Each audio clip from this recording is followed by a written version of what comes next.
que el control se dirige a una de las actitudes, a mi juicio, menos atendidas en nuestro campo, y hay que ser autocríticos en el campo amplio de las ciencias sociales y también en el estudio de las universidades de nuestra comunidad. El control es, dicen, el proceso que proporciona cierto grado de certidumbre en cuanto a que nuestra explicación ofrece algo superior, algo en términos cognitivos que aporta más inteligibilidad a las explicaciones rivales, a las explicaciones que se llaman rivales en ciencia, que son, digamos, a las explicaciones alternativas. Es decir, cuando se hace buena investigación, se tiene que tener junto a los que son y han sido antes que nosotros los que han intentado explicar eso. Nosotros estamos insatisfechos con sus respuestas y por lo tanto hay que traerlos cerca. Y no caricaturizarlos, hay que respetarlos, porque en ese sentido estamos sobre hombros de gigantes. Hoy es muy fácil decir que lo que hizo Durkheim con las tasas de suicidio está mal hecho y que no tenía ni idea de la prueba de hipótesis de la ANOVA, del SPSS, y que qué tonto, ¿no? No fue una computadora, ¿no? Hacemos estupidez de ese tipo. Son señores que por eso tienen nombre de calle y hoy los recordamos, porque hicieron obras importantes. Entonces, si nosotros traemos a nuestro interlocutor que piensa diferente, hay que respetarlo y traerlo cerca, porque eso nos va a permitir el control. Es decir, ¿qué es eso? No es un asunto técnico, es epistemológico en el mejor sentido de la palabra. Es decir, es que ninguna investigación, y además todas son comparativas, pero sobre todo las que son expresamente comparativas, tienen que tener una enorme vigilancia de la naturaleza que existe en la relación lógica de los enunciados. Fíjense, toda investigación tiene que tener claros qué cosas enuncia, luego cómo lo que enuncia, que son conceptos y por lo tanto no son observables, se tiene que operar con ellos para hacerlos observables a través de indicadores, y no digo con estos números, ¿no? Es decir, cosas, rasgos, y que luego el predicado de la relación lógica necesaria que establecemos en el terreno teórico se pueda imputar, se pueda atribuir a lo que le sucede a las cosas. Eso en general es el trabajo científico. La máxima coherencia lógica en la estructura de las proposiciones abstractas, luego el más cuidadoso proceso para que eso que llamamos anomia, clases, etcétera. Yo no he visto nunca que pase el concepto de clase por aquí volando. Tenemos que operar con él con rasgos. Hay que tratar de hacer que esos rasgos sean válidos y confiables. Y que luego la relación de si A entonces B en el terreno de la teoría, ya operacionalizada en rasgos observables, veamos si en efecto si A entonces B. Y siempre vamos a encontrar que en cierto grado sí y en cierto grado no. Y porque hay en cierto grado no, nos volvemos a hacer preguntas. Y volvemos al circuito y vamos a ver que, simplificando el condicional si A entonces B, nos vamos a encontrar otra vez que sí, pero no tanto. Y ahí vamos de nuevo. Hay muchos avances en la investigación que son atender a aquellos puntos que nuestra teoría no satisfizo. ¿Por qué? Porque esos casos desviados, así les llaman, ¿no? Pero no sí, ¿verdad? Pero se oye muy, muy, muy feo. Esos casos extraños, ¿no? Esos casos rebeldes, la maldita realidad que se resiste al control lógico de mi teoría, es una bendición. Si no se es un científico tonto que quiere decir que ya resolvió todo para siempre, y además que así es, y cualquiera que digo que no es así es mi enemigo y es un estúpido y está fuera del canon y es un hereje y Y eso pasaba en la iglesia, pero también pasa en las comunidades científicas, porque son estructuras de poder.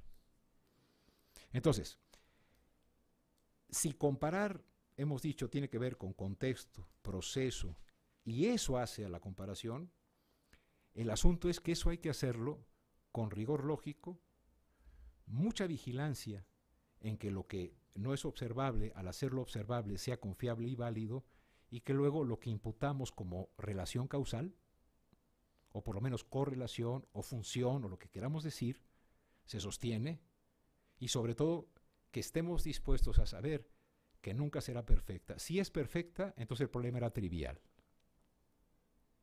Si es nula, tenemos un problema.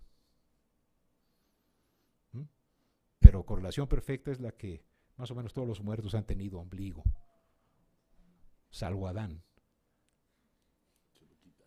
No, pues no tuvo. Adán. Entonces, le faltaba una costilla. Pero bueno, lo que quiero decir es, cuando todo funciona perfectamente, hay algo mal. ¿O es trivial el problema? No. La maravilla del conocimiento es que siempre es un proceso inacabado. Cuando he puesto mis manos así para hablar de el pasaje de lo no observable directamente, capital cultural, cobertura, inclusión social, internacionalización, esas nociones que relacionamos con otras no son entidades observables en términos empíricos, sino que son conjeturas teóricas que hacemos para dialogar con la realidad en ese diálogo muy tenso y decirle, oye, así te acomodas, porque no sabemos, decía Piaget, si la realidad está organizada o no. Lo que decía el sabio es que, pero sí sé que es organizable, pero no de cualquier manera. O sea, nosotros podemos explicar al SIDA como un castigo de Dios, o como una enfermedad, un virus, etcétera, ¿no? Nosotros podemos decir que es un castigo a los que nosotros podemos pensar que, es decir, todo es organizable. También era organizable que fuera Zeus en el sol ahí, ¿no? En un carruaje, y nos daba la satisfacción de entender, pero no de cualquier manera, en el sentido de que no cualquier manera es tan fértil. Entonces, quiero nada más detenerme un momentito en qué quiere decir el control. Quiere decir que del concepto al rasgo, y no quiero decir variable o al índice o al indicador, porque Humberto sentirá lo mismo que yo, no queremos decir que eso es número.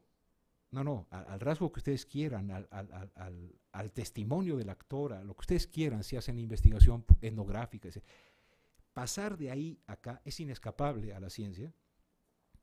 Tiene que tener dos condiciones, que sea confiable y que sea válido.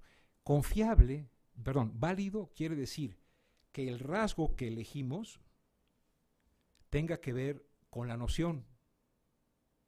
Por ejemplo, si estamos trabajando el capital cultural como un condicionante del rendimiento escolar,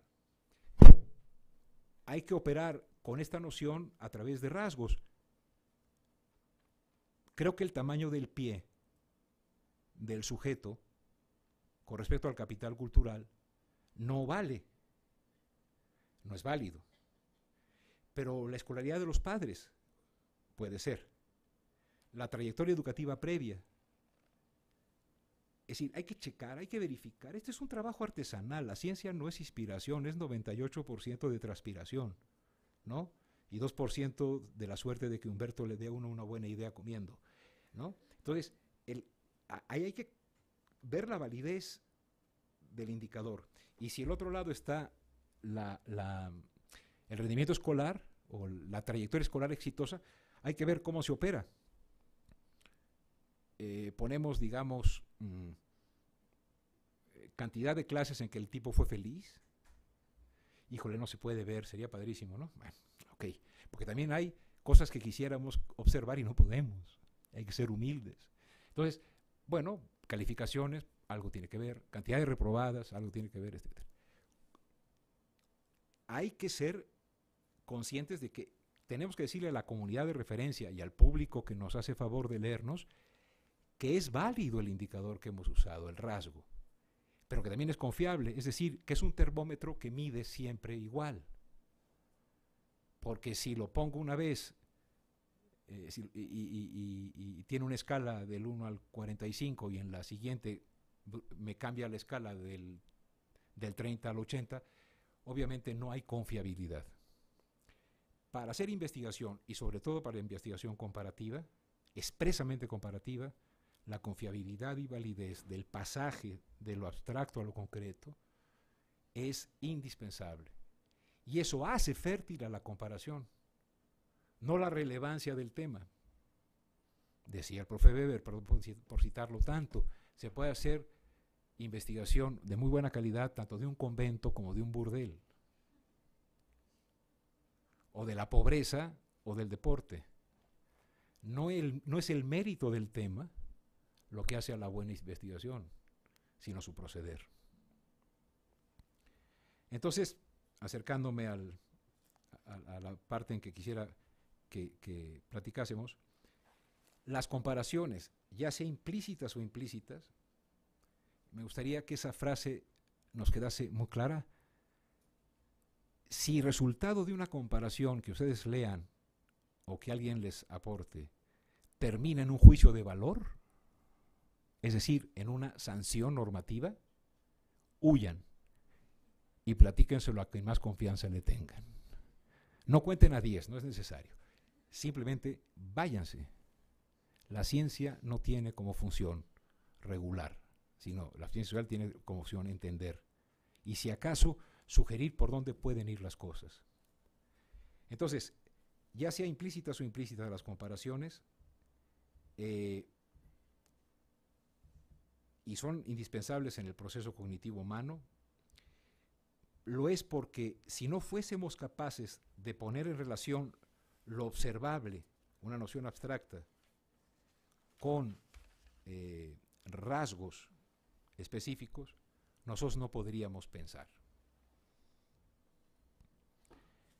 La epistemología moderna muestra que no aprendemos por denotación reiterada.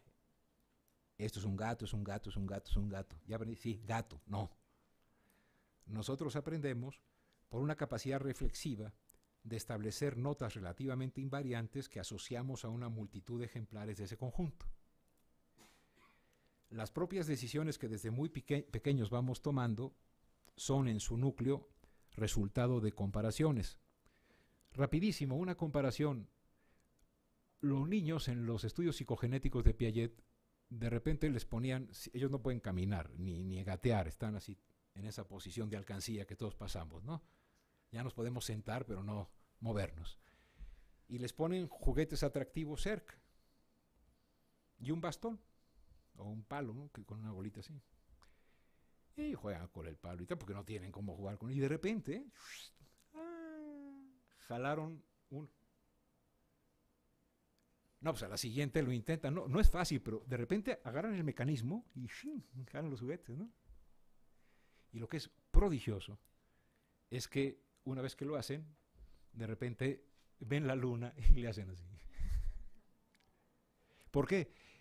Porque nosotros vamos construyendo las estructuras cognitivas y vamos comparando el éxito de nuestras acciones.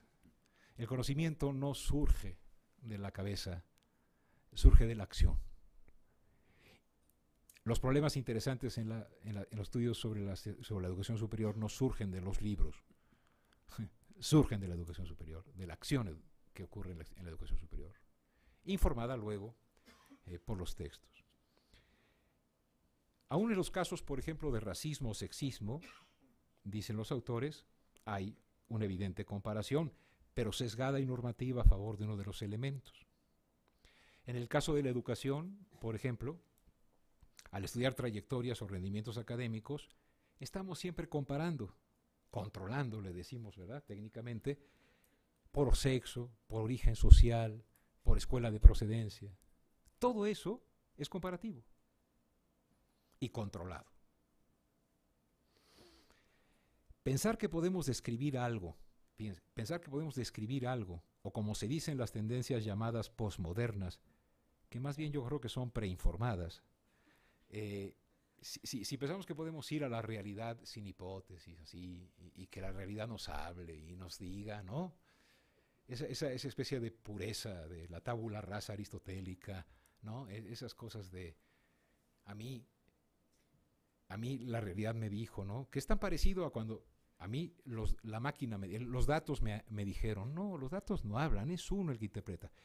Bueno, cuando pensamos que podemos describir sin nociones previas, sin conjeturas, sin elementos de contraste ya apropiados, si pensamos que podemos ir ahí, no nos damos cuenta que nunca es así y que siempre vamos con rasgos que ya preparan la comparación. La comparación es ineludible. Porque no hay forma de hacer abstracción de lo conocido, de las nociones previas o de los juicios previos, de lo que por experiencia y reflexión previa, de cualquier nivel, ya constituye la capacidad de ordenar lo que observamos. Todo sistema de orden, todo sistema de clasificación es comparativo. Por eso, la bronca con la comparación en términos de epistemológicos o de teoría del conocimiento y de metodología de la ciencia, de lo que ustedes quieran, es que no hay que enseñar a comparar. Hay en la ciencia que aprender a controlar ordenada y analíticamente la comparación. Comparar es ineludible. Como todo está cargado de teoría, en el más amplio sentido de la palabra, entonces, por eso decía, nosotros no sabemos lo que vemos. Nosotros no comparamos lo que vemos. Nosotros comparamos lo que sabemos. Nosotros comparamos lo que es inteligible para nosotros y relevante en nuestro ejercicio intelectual. No hay datos duros. A es mejor que B. ¿Por qué? El dato duro de Juan Pedro Laclet, ¿no? Hace 7 años los de ciencias sociales no han producido ningún artículo en una revista indexada.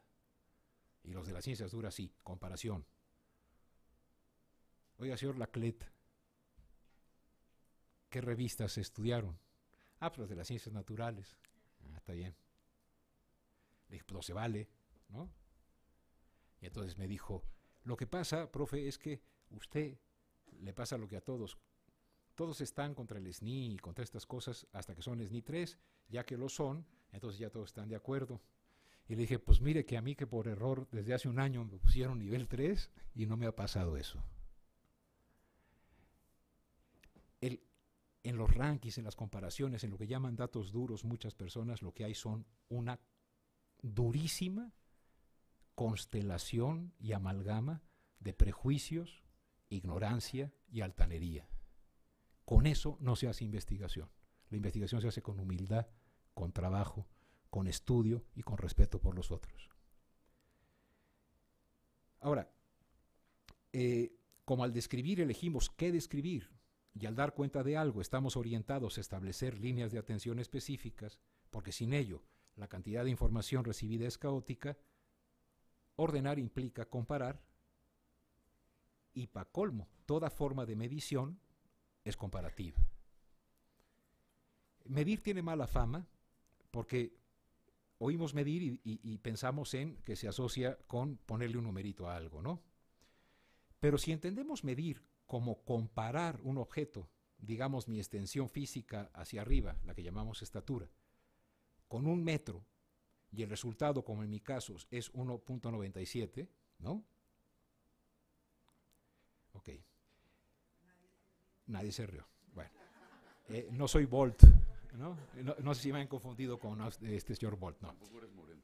Tampoco soy prietito, entonces no.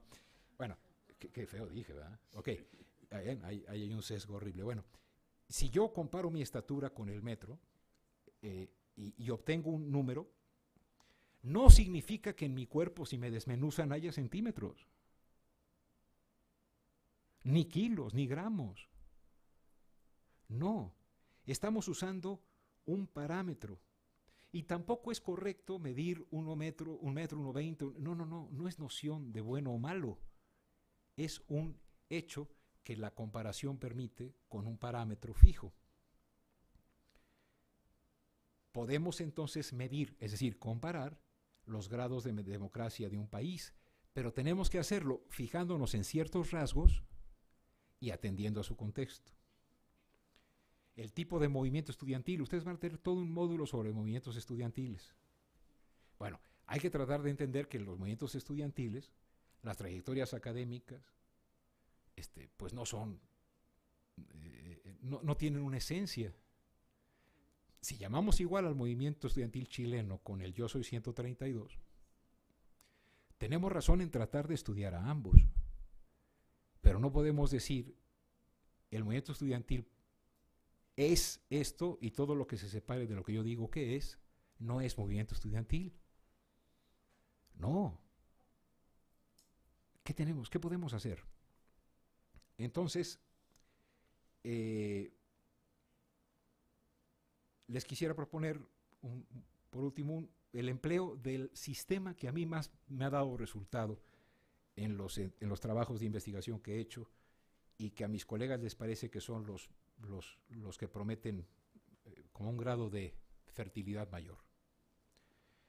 Es decir, es solo, como diría León Felipe otra vez, por hoy y para mí. Es la construcción de tipos ideales.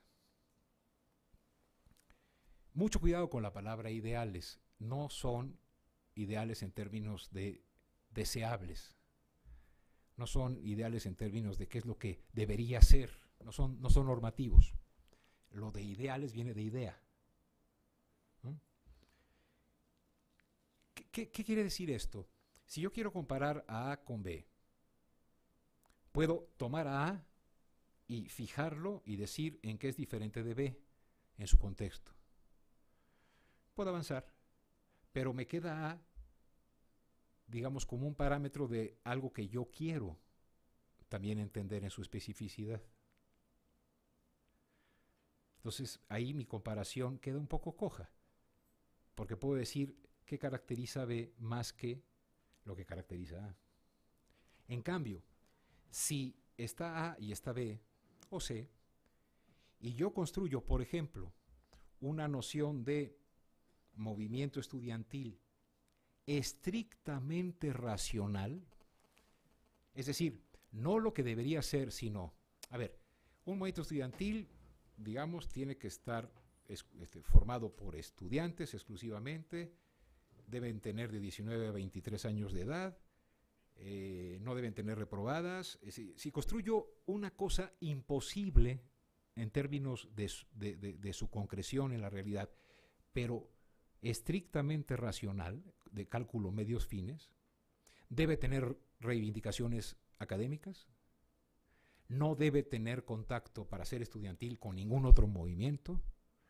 Es decir, si nosotros exageramos una forma pura de movimiento estudiantil y no lo convertimos en deseable, sino lo convertimos en un parámetro, como el metro, no el metro de la Ciudad de México, sino como el metro para medir la estatura, si lo convertimos como parámetro que no tiene en sí valor, en el sentido que los centímetros no son, ¿qué me dan por 10 centímetros en una papelería? Nada, o sea, no tienen valor, son un parámetro.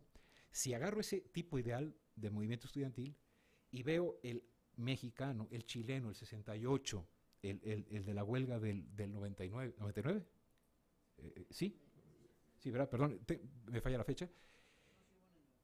Bueno, sí, lo que quiero decirles es, si usamos ese como el elemento contra el cual comparamos lo que sucedió, todos por definición van a tener una distancia con respecto al concepto típico.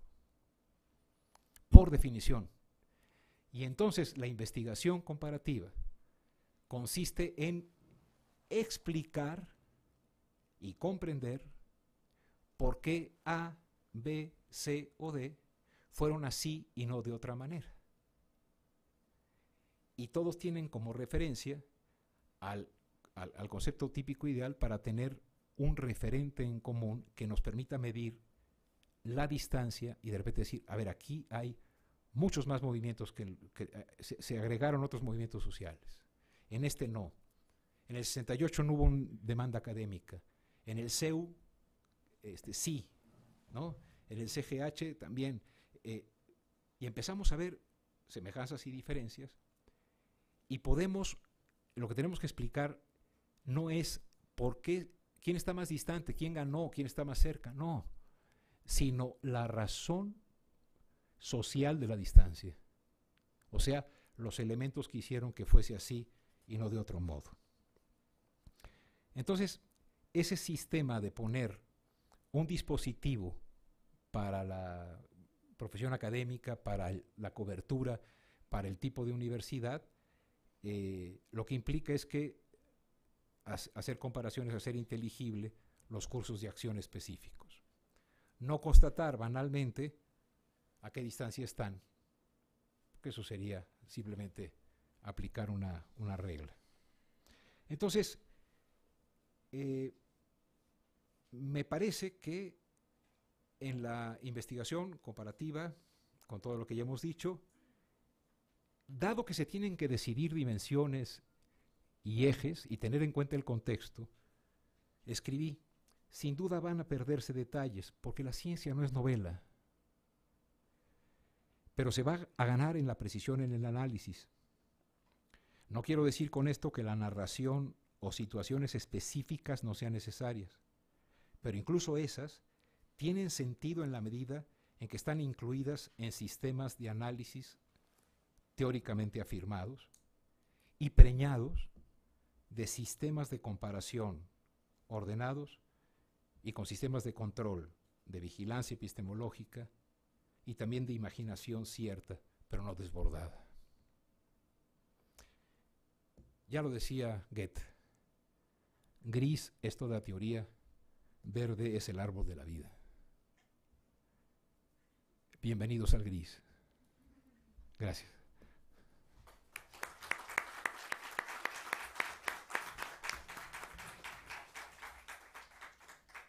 Bueno, como es habitual, vi que algunos de ustedes estuvieron muy atentos, otros no tanto, y algunos haciendo la carita de risa, ¿no? Otros comentando lo que estaba diciendo Manuel, de tal manera que espero que les haya satisfecho mucho la plática. Creo que ha sido una plática importante, interesante, que da un marco general para lo que viene en el curso. También, como es habitual, después de la plática del ponente, tomamos unos minutos para salir a tomar un poco de aire, un poco de café, y les pediría que estuviéramos aquí a las 7 en punto. Vamos a comenzar con las preguntas de los colegas que están en las sedes foráneas, también así lo hacemos en todos los casos. Les voy a pedir después que ustedes pregunten, tratando de ser en la mayor parte de las veces concretos, para que les demos oportunidad a otros compañeros de hacer sus preguntas, de manifestar sus inquietudes. Quiero decir que no le vayan a hacer una réplica filosófico-política al análisis comparativo de la educación superior, porque entonces tendré que contestarles, ¿no, Manuel? Y después tú a los otros y a mí, y eso nos lleva a un tiempo extraordinario que no vamos a tener. Entonces, nos vemos a las 7 en punto aquí en el salón. Gracias. Gracias.